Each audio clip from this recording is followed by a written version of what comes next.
केकरा घर के सोने का टोरावा, केकरा घर के दूध, अरे केकरा घर के पान के बीड़ावा, केकरा घर के फूल, सोनरा घर के सोने का टोरावा, गयलवा घर के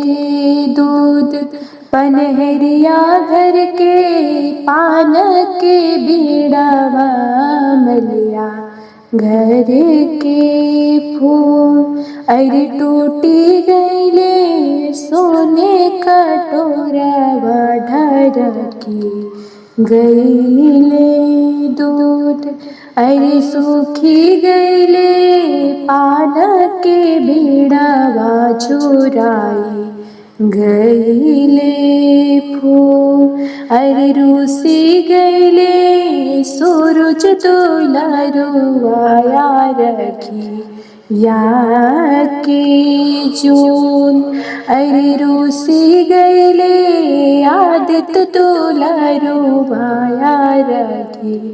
या के जून, मनाई लेबो सोने का टोरावा, भराई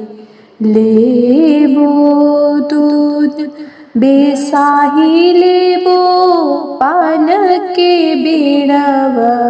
बेसाही लेबो फूल, मनाई लेबो सूरज दुलारुआ, रखी या के जून, अरे मनाही लेबो आदित्य दुलारुआ, रखी या के जून।